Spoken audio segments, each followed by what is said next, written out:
Hello, it's me, Lodi, ng Simple Recipe. Today, magluluto tayo ng tortang talong na simple lang.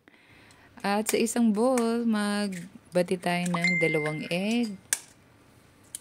At pagkatapos, lagyan natin to ng salt para may lasa yung ating egg.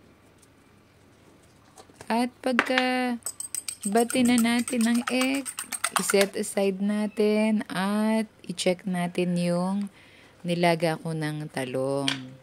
Check natin yung loob. After nan, balatan na natin to.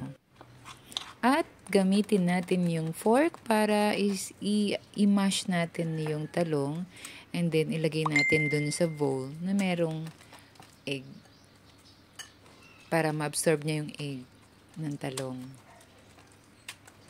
At pagkatapos nyan, mag-prepare tayo ng pan.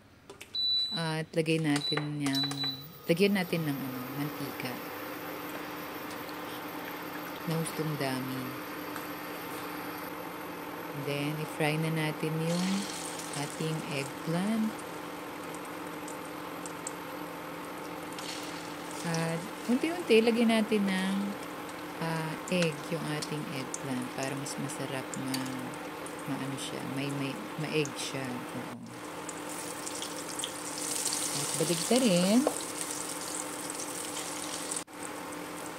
At baligtarin pa rin para tuluyan siyang maluto. Mas masarap kasi yung medyo red na.